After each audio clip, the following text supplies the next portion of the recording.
Hello दोस्तों, मैं सौरभ आप सभी का स्वागत करते हैं अपने यूट्यूब चैनल आरआरबी माहौल पे। तो दोस्तों, आरआरबी एनटीपीसी ग्रेजुएट 2024 के रिजल्ट डिक्लेयर हुए, लेकिन रिजल्ट में हमारे पास सिर्फ कैटेगरी नंबर 1, 2 एंड 3 का रिजल्ट आया है। अब ये जब से रिजल्ट आया है तो जो कैटेगरी नंबर 4 एंड 5 के कैंडिडेट हैं उन सभी के मन में अब ये चीजें चल रही हैं कि हमें कितना वेट करना पड़ेगा, और चीजें समझ में नहीं आती कि कितना डिले चलेगा।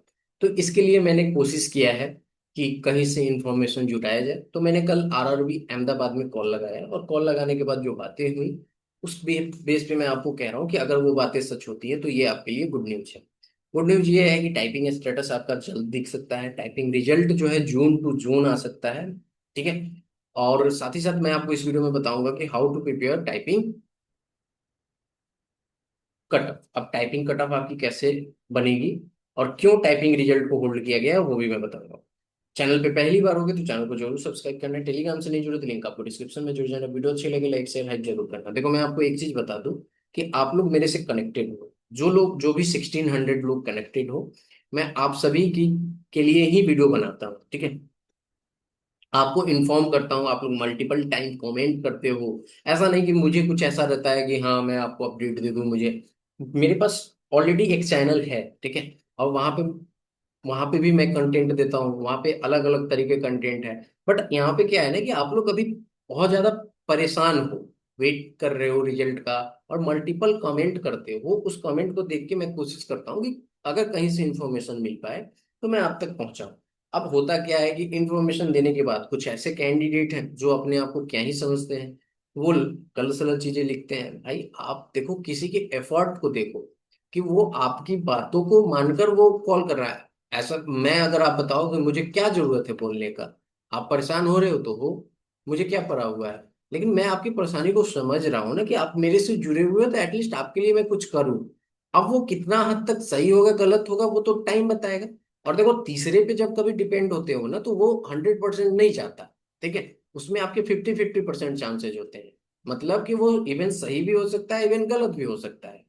हाँ, जो मैं अपने साइड से करूं उस पे आपको परसेंटेज बढ़ जाएंगे। अब उसमें परसेंटेज ये हो सकते हैं कि 90-10 रेशियो का, 90 और 10 रेशियो हो सकता है। जैसे कि मैं आपको एग्जांपल दूं कि मैं अगर आपको यहाँ पर कट ऑफ एनालाइज कर रहा हूँ तो उसमें मैं आपको कह सकता हूँ कि हाँ यहाँ पे मेरे अकॉर्डिंग तो कट ऑफ ये है, और मैं उस पर चैलेंज भी कर सकता हूँ कि मेरे अकॉर्डिंग तो ये है, इतनी ही जाएगी। और वो जाती भी है।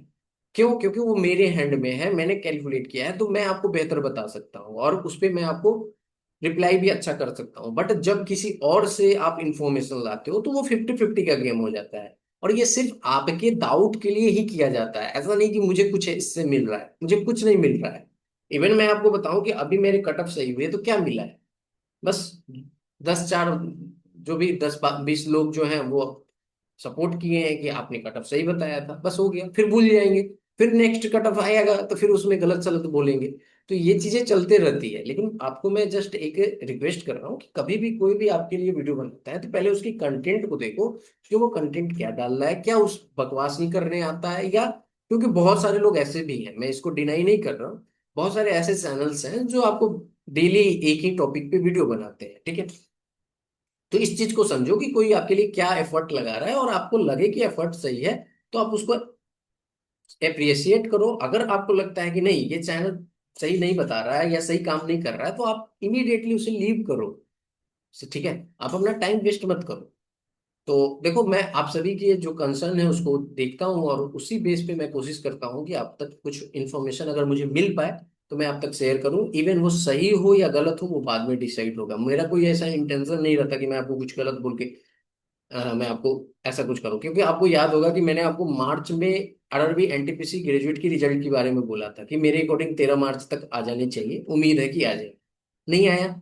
मैंने उसके बाद आपको ये नहीं कहा कि कल आएगी परसों आएगी, ये हो गया वो हो गया।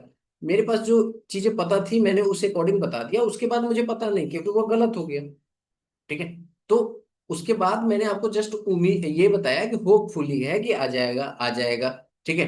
मैंने आपको कुछ भी ऐसी चीजें नहीं की कि मैंने डेट दिया हो कि इस डेट को आ जाएगा। 13 मार्च के अलावा मैंने कोई डेट नहीं दिया होगा आपको। ठीक है। जस्ट जस्ट उसके बाद बहुत सारे कमेंट्स आते थे कि बताइए कब आएगा। तो मैं जस्ट जितना मुझे इंफॉर्मेशन मिल पाता था उतना मैं शेयर कर देता था कि हाँ उम्मीद है कि आ जाएगी, उम्मीद है कि अगर सारी चीजें सही हो रही हैं तो जल्द दिख जाएगा। बस यही मैं आपको कहता था, कोई डेट नहीं देता था। तो ये मैं आपको समझाना चाहता हूँ कि मेरे पास उस तरह की चीजें नहीं चलती हैं। तो आप लोग भी थोड़ा वीडियो को देखा करो, कंटेंट को देखा करो तब, क्योंकि देखो अगर आप मुझे रिक्वेस्ट कर रहे हो और मैं आपके लिए वीडियो बना रहा हूँ और फिर कल होके आप पॉइंट करोगे तो मैं भी वीडियो बनाना छोड़ दूंगा। ठीक है, आपकी फिर आवाज कौन बनेगा? क्योंकि टीचर्स को देखो ना, टीचर्स तो सिर्फ अपने कोर्सेज सेल में लगे हुए हैं, आपकी इश्यूज को तो वो राइज कर नहीं रहे हैं। तो एटलीस्ट जो आपके इशू को उठाए, जो आपके लिए काम करे, तो उसको तो कम से कम देखो। ठीक है, देखो मैं इसलिए ये चीजें बोल रहा हूँ क्योंकि मुझे भी मोटिवेशन मिलना चाहिए। जैसे कि आपकी मार्क्स जो आते हैं और आप किसी की कटअप देखते हो और आपको कटअप देख के अच्छा फील होता है ना, मोटिवेट होते हो कि चलो इन्होंने कटअप बताया है, अगर ये कटअप सही चली जाती है तो मेरा सिलेक्शन हो जाएगा। सेम उसी तरह है कि हमने आपके लिए वीडियो बनाया है और आप हमें मोटिवेट करोगे तो हमें भी अच्छा लगता है और हम फिर आपके लिए अच्छा कंटेंट बनाते हैं। ठीक है, तो ये आपसे रिक्वेस्ट था। खैर, जिसकी जो माइंडसेट है वो तो चेंज होता नहीं है, देखते हैं। तो जो अपडेट है उसकी रिगार्डिंग मैं आपको बताता हूँ क्या अपडेट है।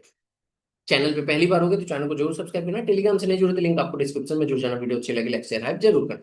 देखो यहाँ पे आरआरबी एनटीपीसी जो आपकी सीएन नंबर 05/2024 है, इसके डीबी मेडिकल के शेड्यूल है, ये कोलकाता तक का लगाया हुआ है। हालांकि अभी और सारे आ चुके हैं। तो मेन ये है कि जो आरआरबी का जो प्रोसेस है यहाँ पर ज्वाइनिंग का, अभी आप देख पा रहे होगे आपकी ज्वाइनिंग की जो प्रोसेस है उसमें क्या है ना, कि अभी आपकी लिस्ट आई है। ठीक है, अब लिस्ट में क्या है कि जो 3 पोस्ट है कैटेगरी नंबर 1, 2 एंड 3, इसमें अगर 100 सीट है तो 100 कैंडिडेट का नाम है बस, यानी 1:1 में है। अब यहाँ से, ठीक है, यहाँ से क्या है कि 100 100, अब होगा क्या कि इस लिस्ट में आपको ये पता नहीं चल पा रहा है कि मुझे सीसीटीएस मिला है या मुझे स्टेशन मास्टर मिला है या मुझे गुड्स ट्रेन मैनेजर मिला है, यानी मैं यहाँ पे लिख देता हूँ जीटीएम। अब इसमें आपको ये पता नहीं है। ठीक है, अब ये आपको कब पता चलेगा? देखो आप जस्ट आपको कट ऑफ इन तीनों की पता है कि इसकी गई है, इसकी इतनी कट ऑफ गई है, इसकी इतनी कट ऑफ गई है, और आपके सीबीटी टूल में प्रो सॉरी आपके जो मार्क्स हैं वो आपको पता है। उस बेस पे आप सोच पा रहे हो कि अच्छा मेरा सीसीटीएस का कटअप क्लियर हो रहा है, अच्छा मेरा स्टेशन मास्टर का कटअप कटअप क्लियर हो रहा है, अच्छा मेरा जीटीएम का कटअप क्लियर हो रहा है, ऐसे आप समझ पा रहे हो। ठीक है, लेकिन आपको ये नहीं बताया गया कि आपको ये मिल चुका है या ये मिल चुका है, ये क्योंकि ये पोस्ट एलोकेशन जो है वो आफ्टर डीवी और मेडिकल होता है रेलवे में। अब ये क्यों होता है और टाइपिंग की रिजल्ट को क्यों होल्ड किया गया है वो भी समझो क्यों, क्योंकि यहां से जो बच्चे वैकेंट होंगे, ठीक है, अब मैं आपको समझाता हूं कि जैसे 100 सीट है, 100 सीट में आप मानो कि इन तीनों पोस्ट को मिलाकर 20 बच्चा जो है वैकेंट हो गया। 20 बच्चा में 10 बच्चा स्टेशन मास्टर में मेडिकली अनफिट हो गया और 10 बच्चा जो है अब्सेंट और डॉक्यूमेंट नहीं प्रोड्यूस कर पाया, उसके कारण रिजेक्ट हो गया। तो 20 सीट खाली हो गए। तो अब ये 100 की जगह पे क्या हो गया, 80 हो गया, लेकिन इसको भरना तो 20 है, सॉरी 100 है। अब ये जो 80 यहाँ पे है, लेकिन इसमें से जो 10 तो रिजेक्ट हो गए क्योंकि उनके वो क्या कहते हैं एब्सेंट और प्लस डॉक्यूमेंट नहीं दे पाए, तो वो रिजेक्ट है। लेकिन ये जो 10 बच्चा है जिनको स्टेशन मास्टर मिला हुआ था और वो मेडिकली अनफिट हो गया, तो इनके क्या है कि नीचे की प्रेफरेंस देखी जाएगी, और इनके नीचे के प्रेफरेंस जो है टाइपिंग वाली, यानी कि कैटेगरी नंबर 4 एंड 5, यानी JEE एंड सीनियर क्लर्क है, तो इनकी ये देखी जाएगी। तो इसमें इनको काउंट किया जाएगा। इसीलिए आपकी जो टाइपिंग की जो रिजल्ट है उसे होल्ड किया गया है। क्यों? क्योंकि इसके बाद आपकी टाइपिंग की कट ऑफ लगेगी। अब आप सोचो कि टाइपिंग यहाँ 100 वैकेंसी थी और टाइपिंग मिला के 50 वैकेंसी है, तो अब यहाँ पे 50 बच्चों को फिलअप करना है क्योंकि वो भी 1:1 में ही आएगा रिजल्ट। तो 50 बच्चों को जब यहाँ पे फिल करना है, तो 50 बच्चों को फिल करने के लिए क्या करेंगे, टॉप 50 बच्चे लेंगे। यानी कि जो बच्चे इधर सेलेक्ट हो गए हैं, जैसे 80 बच्चा तो इधर सेलेक्ट हो गया, अब जो इधर ये जो 10 बच्चा है वो ये टॉप 50 में फाइट करेगा ना, बिल्कुल करेगा। तो ये बच्चा टॉप 50 में फाइट करेगा और मानो कि ये टॉप 50 की कटअप, जैसे कि आप मानो कि यहाँ पर जैसे स्टेशन मास्टर में 70 और 30% का रेशियो होता है। तो मानो कि कोई सीबीटी स्कोर भी सीबीटी 2 में 120 में कोई बच्चा 90 मार्क्स ला रहा था, तो उसका क्या हो जाएगा, 90 के 70% करोगे तो 63 मार्क्स होगा। ठीक है, और मानो कि वो 30% जो है 27 नंबर ला रहा है, किसमें, साइको में, तो उसके कितने मार्क्स हो गए, 90 मार्क्स हो गए। ये 90 मार्क्स हुआ ना। अब ये 90 मार्क्स और इसकी स्टेशन मास्टर की कटअप भी 90 गई है, तो वो कटअप को क्लियर कर ले रहा है।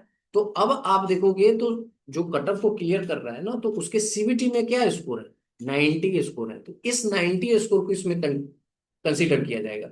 अब यहाँ पे सोचो कि इसके 90 स्कोर है, बट 10 बच्चा जो है वो यहाँ पे रिजेक्ट, ये मेडिकली अनफिट हुआ है। तो उसमें कुछ बच्चे ऐसे होंगे जिसके 95 होंगे, कुछ ऐसे होंगे जिसके 90 होंगे, 4 होंगे, 93 होगा, 92 होगा, 96 होगा, ऐसे होंगे ना कुछ बच्चे।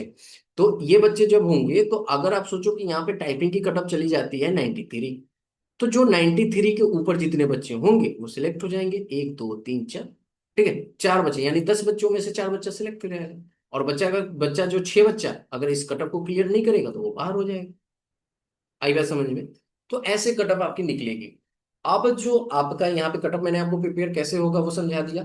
अब आपका जो आरआरबी अहमदाबाद में जो मैंने कॉल करके बात किया, तो उन्होंने ये बताया कि जैसे आप देखो यहाँ पे क्या है, कि हमने कहा, क्या कहा कि अगर हम देखें कि आफ्टर डीबी जो है मेडिकल होगा, तो अगर उस बेस पे देखें तो ऐसे में तो 8 अगस्त को रिजल्ट, यहाँ पर 8 अगस्त के बाद ही रिजल्ट डिक्लेयर होगा।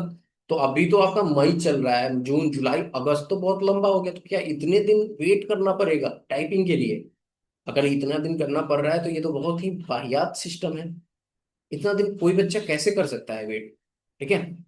तो जो बातें पता चल पाई, जो उन्होंने बताया, वो मैं आपको बता रहा हूँ। कि जैसे उन्होंने कहा कि आपकी जो टाइपिंग की जो स्टेटस है वो आपको जल्द दिखेगी। क्यों? क्योंकि रिजल्ट जो है अब आपका जोन टू जोन आएगा। इट मीन्स जिस जोन ने पहले आपकी डीबी करा ली, मेडिकल करा ली, वो टाइपिंग की रिजल्ट क्लियर करेंगे, और फिर वो टाइपिंग वाली पोस्ट की भी डीबी शेड्यूल करेंगे। ठीक है, ऐसा उनका कहना था।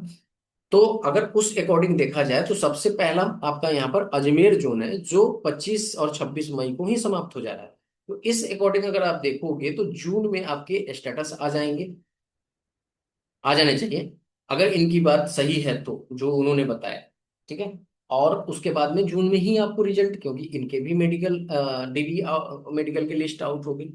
तो यहाँ पर आप देखोगे तो ये बच्चा जो है यहाँ पर, सॉरी, ये स्टेटस आपकी आप मान सकते हो जून में डिक्लेयर हो सकती हैं। जो उन्होंने बताया कि जून टू जून आएगा, यानी कि जो जो जोन आपका डीबी कराता जाएगा, वैसे वैसे जोन आपके रिजल्ट डिक्लेयर करते जाएंगे। तो अगर ये वाली बात होती है सही, तो कोलकाता जोन अगस्त में आएगा। जो भी कोलकाता जोन से हो उनका अगस्त में रिजल्ट आएगा। अब देखो चीजें कैसे होंगी वो तो टाइम आने पे बताएगा। जितना मुझे पता चल पाया है मैंने आपको बताया है। कहीं पे भी इसके रिगार्डिंग कुछ मेंशन तो है नहीं जो मैं आपको पढ़कर बता दूं कि हाँ ऐसे चीजें चलेंगी। कहीं पे कुछ मेंशन नहीं है। लास्ट ईयर अगर 2019 के मैंने कल डेटा बताया तो वो एक अलग ही सिस्टम था, उससे भी मैंने आपको बताने की कोशिश की। और इस बार तो बिल्कुल डिफरेंट है, 2015 जाओ तो वो और अलग है।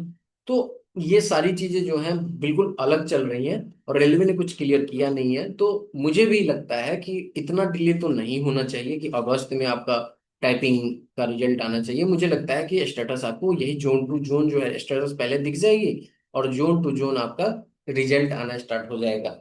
होपफुली कि ऐसा ही हो, जो मुझे पता चला है वैसा ही रहे, और आप लोग का स्टेटस जल्दी दिखे और रिजल्ट भी जल्दी आए, क्योंकि आप लोग बहुत परेशान हो रहे हो। साथ ही साथ मैं आपको बताऊं कि अभी जो आपकी टाइपिंग पोस्ट में जो कटअप की वीडियो है, वो आपकी बैंगलोर जोन की वीडियो आएगी। ठीक है। सो आप लोग वेट कीजिए हाँ फर्दर वीडियो के लिए। जो अपडेट था मेरे पास मैंने आप तक शेयर कर दिया। मिलेंगे अगली वीडियो में अगले अपडेट के साथ। तब तक इतना ही। जय हिंद, जय भारत, सभी को ख्याल रखिए।